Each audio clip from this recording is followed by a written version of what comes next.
Raymond, ikaw muna. Ah. Saan ako tingin? Dito o doon? Kahit saan, sir. Sige. Okay, dito tayo, sir. Sir, with regards sa SIPS declaration, ano yung status na ngayon, sir, ng SIPS declaration sa Negros?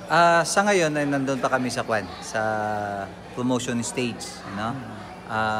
We are talking with the local government officials, particularly the provincial government and also the municipal government for the declaration of stable internal peace and security stage. Actually, ang target namin sana is mabuo na natin ang buong Negros Island, Negros Oriental and Negros Occidental. Okay. We had already a meeting na nakandak namin with the PNP and PNP also agree to that move. Yes sir, kamusta na po ngayon yung standing ng ng ating mga makaliwang grupo? Sa ngayon, lahat ng guerrilla fronts dito sa ating isla, Negros Occidental and Negros Oriental, ay dismantled na. So, before natin ma-dismantle ang buong Committee Rehiyon, Negros, Cebu, Bohol, and Siquijor, we had to pass through that stage yung SIPS. Kasi from the term itself, Committee Rehiyon, Negros, Cebu, Bohol, and Siquijor, yung Cebu, Bohol, and Siquijor ay na-declare na yon na under stable condition na yon. So, ito na lang Negros Island talaga. Sir, yung Negros Oriental, can it be placed under SIPS na? What do you mean? SIPS. Actually, yun na rin yung move ni na board member Villanueva. Dahil even before, nakapag-declare na ng that condition ang Negros Oriental, but noong nawala ang army rito ay biglang lumaki ulit ang problema doon. But declaring the island as under SIPS, it doesn't mean na aalis ang army. Ang kailangan lang talaga is magkaroon ng collaborative effort ang ating local government together with the security forces for that declaration, kasi we are also under task to dismantle the Committee Rehiyon, Negros, Cebu, Bohol, and Siquijor. Sir, gaano ka similar ito, sir, sa insurgency-free na status? Yung Actually, yung insurgency-free is just layman's term. We cannot really free up unless na masiro natin yung insurgents. But with the current condition, it's very impossible na masiro natin yung insurgents.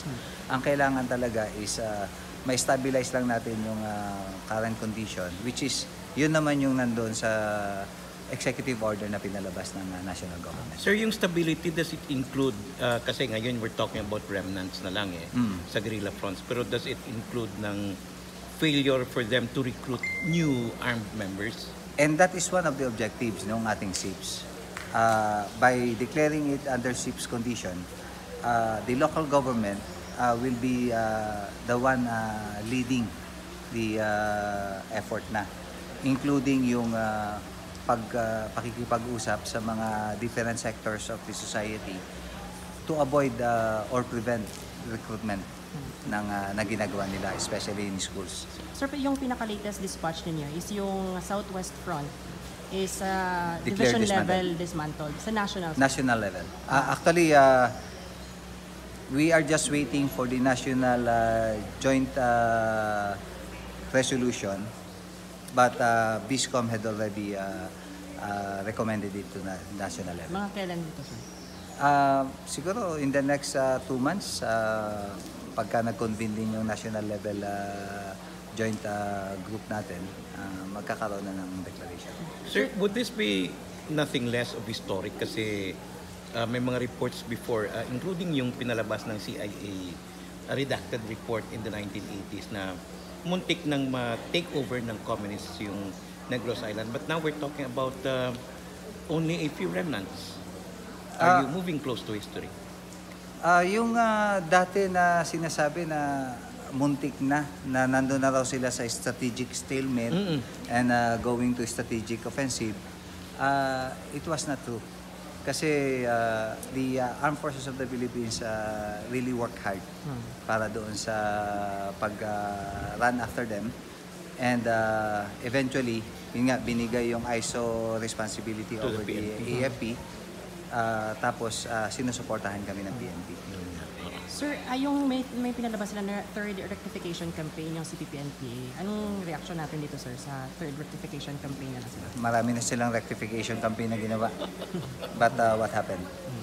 Sir, yung nangyari sa 302, parang breakthrough decision from the court freezing the assets of Sernet. Is this a good way to start the urban operations na versus the communist? Yeah. 302 is just one of the agency na nagamit, but it's really the AMLAC who did most of the work. Kasi nga responsibility ito ng AMLAC. Kaya nagtutulungan lang ang different agencies of our government para sa pag-produce ng mga evidences so that AMLAC will have a good case against the Sernet. Do they still have money dito sa urban areas? And kung meron, is it true na yung ilang properties and accounts are being kept by people sa religious order? Hindi pa ako makakomment with regard to that, kung anong specific group yung may hawak ng accounts. But based on history, different sectors of our society, not only the religious, business sector, may mga ganyan, di ba? Professional groups of people na nagkakadel ng mga ganitong pag-produce ng mga funding nila. And ayaw kong makot na parang sinisingle out mo lang yung, kaya sabi ko nga, it's not for me to say it. Kailangan talaga magtulungan. Importante dito ang participation ng local government. Okay, as of this time, sir, ilan na po yung mga surrenderin na ano ng ating mga army? Yung mga surrenderin natin dito sa Negros. As presented kanina, di ba, nasa mga 80 na, ano? Pero yung for the entire division, I don't have the exact data. Sir, sa lahat ng mga battalions kanina, sabi mo na yung 94th IB is leading sa lahat ng mga battalions, 94 battalions. Anong ibig sabihin mo, sir? Actually, in as far as part ito ng motivation ko sa mga sundalo ng 94th IB. Because being the youngest battalion, kita mo 6 years lang ang existence pa nila, di ba? But they have gone far already. Kaya binase ko ito kung bakit ko nasabing mas nasa top level ng performance ang 94th IB is because they have the most number of major engagements na incur. Sir, is it still the youngest and the fightingest battalion under the 3rd ID? If we will be talking about the number of years of existence ng battalion, yes, this is the youngest kasi 6 years lang. But just recently lang na balik uli sa maneuver battalion stage ang 12 IB. Because before, 12 IB was designated as a cadre battalion na the one in charge of administering the CAPGO active auxiliaries natin dito sa 3rd Division.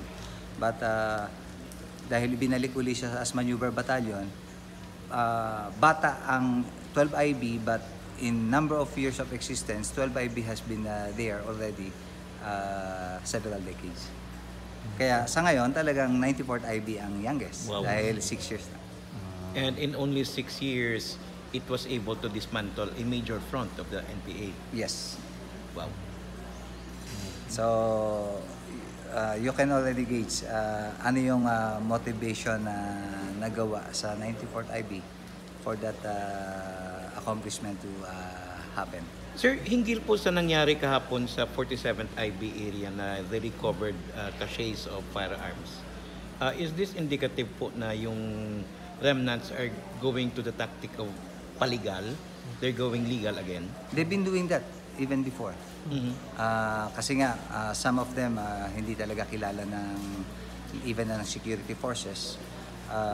They can do that always. Iwanan lang yung baril and then magpapaligal sila and mingle with the community, with the group of people na hindi mo mahalata. Pero nagagather na pala sila ng mga information. Sir, any message na lang sa ating mga mga mamamayan sa ating mga mandirigma dito sa 94? Continue the good work for the Mandirigma troopers And at the same time, ang mensahe ko lang doon sa mga kapatid natin na naligaw pa ng landas na enough is enough. Magbalik loob na sila. At maraming nakahandang magagandang proyekto para sa kanilang gobyerno. Yes, sir. Thank you.